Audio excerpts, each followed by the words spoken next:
1, 2, 3. Mae Sian ffrind Nicky yn chwarae yn y gêm. O na, mae Sian wedi brifo. Mae'n yw eisiau i ti chwarae, Nicky, eb Chris. Fi, chwarae hoci, med Nicky. Ai, mae'n hoci yn cool, eb Chris. O gorau, dwi'n mynd, med Nicky. Ac mae Nicky yn mynd i chwarae hoci gyda merched. Ydy Nicky hoffi chwarae hoci? O dia, mae hi wedi brifo. Beth sy'n bod, Nicky? Med Chris. O, dwi'n wedi brifo yn fy goes. Eb Nicky. O dia, med Chris. Chris, dwi ddim yn hoffi chwarae hoci, med Nicky. O dia, dydy Nicky ddim yn hoffi hoci. Ble nesa?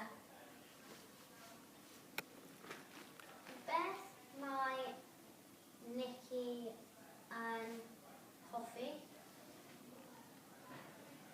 Mae Nicky yn hoffi oren ond mae dydy Nicky yn hoffi hoci. Beth mae Chris eisiau? Mae Chris yn eisiau coc. Beth mae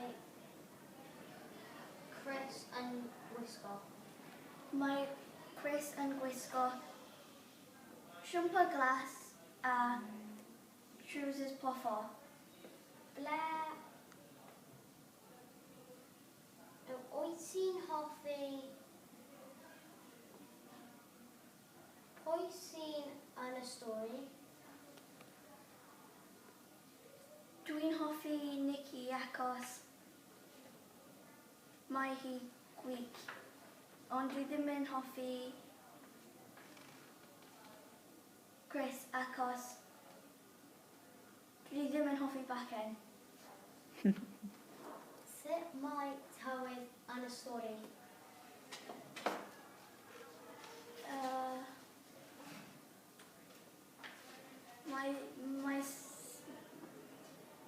Roedd hi'n heulog yn y stori. Jocelyn, wyt ti'n hoffi pa glwb? Dwi'n hoffi pagog achos mae'n diddorol. Diolch yn fawr iawn.